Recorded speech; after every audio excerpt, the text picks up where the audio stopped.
हर इंसान के अंदर कुछ गलत आदतें होती हैं, जिनसे उन्हें नुकसान तो पहुंचता ही है, साथ ही आसपास के लोग भी इससे प्रभावित होते हैं।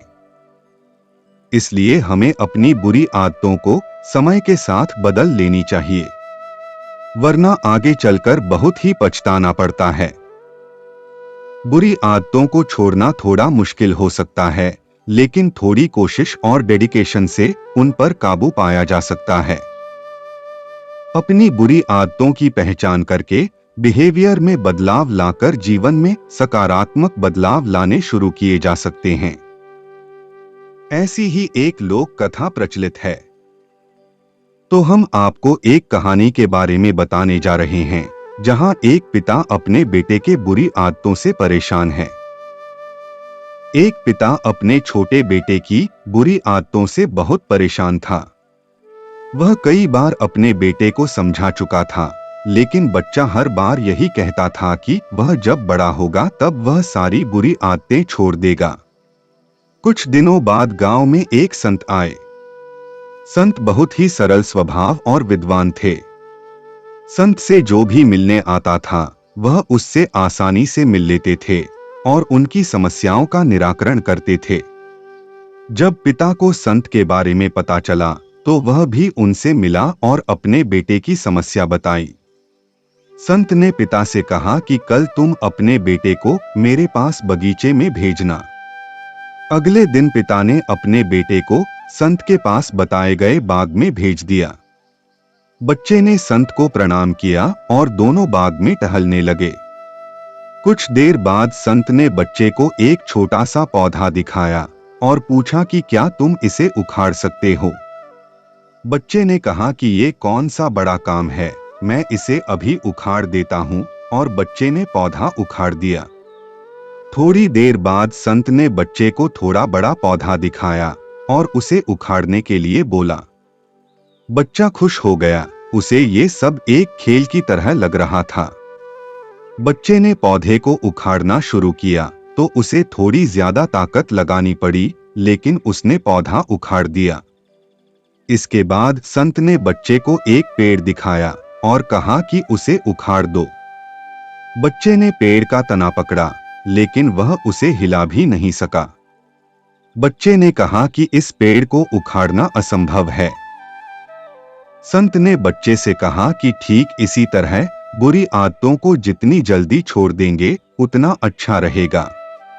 जब बुरी आदतें नई होती हैं, तो उन्हें छोड़ना आसान होता है, लेकिन आदतें जैसे जैसे पुरानी होती जाएंगी, उन्हें छोड़ पाना बहुत मुश्किल हो जाएगा।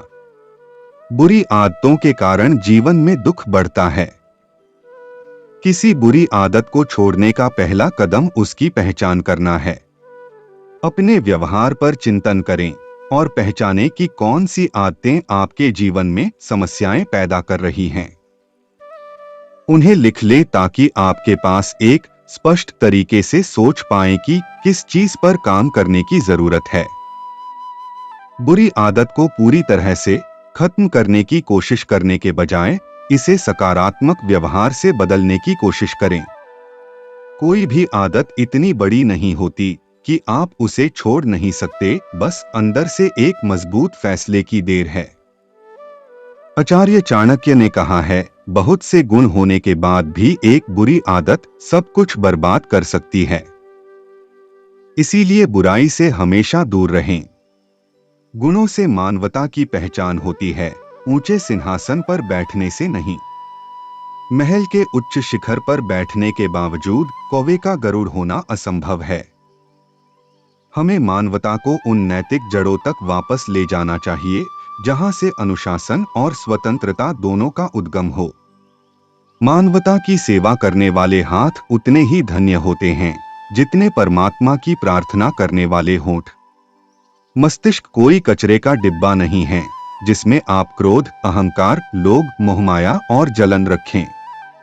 मस्तिष्क तो एक ऐसा खजाना है जिसमें आप ज्ञान, विज्ञान, प्यार, सम्मान, दया भाव जैसी बहुमूल्य चीजें रख सकते हैं। इंसान तभी इंसान कहलाता जब वह अपनी मानवता दिखाता है। अगर समय रहते बुरी आदतों को नहीं बदला जाता है, तो बुरी आदतें हमारा समय बदल देती हैं। गुस्सा, लालच, आलस, ईर्ष्या, बुरी नीयत, मोह ऐसी बुराइयां हैं जिनसे जल्दी से जल्दी छुटकारा पा लेना चाहिए। बुरी आदतें किसी भी इंसान के सारे गुणों का महत्व खत्म कर देती हैं।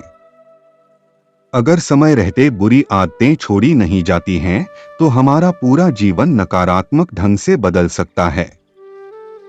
जीवन में सुख शांति चाहते हैं तो बुराइयों से दूर ही रहें। हमेशा शांत और सफल बनना चाहते हैं तो सोच, भावनाओं, संगत और आदतों को अच्छा बनाए रखना चाहिए। अगर इनमें से कोई एक भी बिगड़ता है तो जीवन की शांति बिगड़ जाती है। महाभारत के घातक युद्ध के दौरान दुर्योधन के लालच की वजह से लाखों लोग मारे गए थे। दुर्योधन के सामने भी वही समस्याएं थीं जिनका सामना आप और मैं करते हैं। जिस समय हमें जो अच्छा लगता है और वास्तव में जो सही है, उसके बीच हम खुद को क्या अच्छा लगता है उसका चयन करते हैं, उससे आकर्षित होते हैं। महाभारत का युद्ध शुरू होने से पहले श्री कृष्ण शांति के लिए दुर्योधन के पास जब पहुंचे, तब दुर्योधन ने यह उत्तर देते हुए प्रस्ताव को खारिज कर दिया कि मैं जानता हूं कि मुझे क्या करना चाहिए और क्या नहीं, फिर भी मैं इस प्रस्ताव को स्वीकार नहीं कर सकता। मेरे अंदर एक प्रबल प्रवृत्ति है जो मैं जानता हूं कि गलत है, लेकिन मैं असहाय हूं।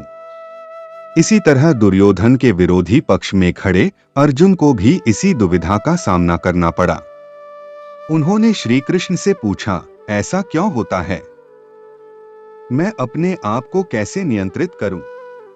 श्री कृष्ण ने अर्जुन को उत्तर दिए जो भगवत गीता में मिलते हैं।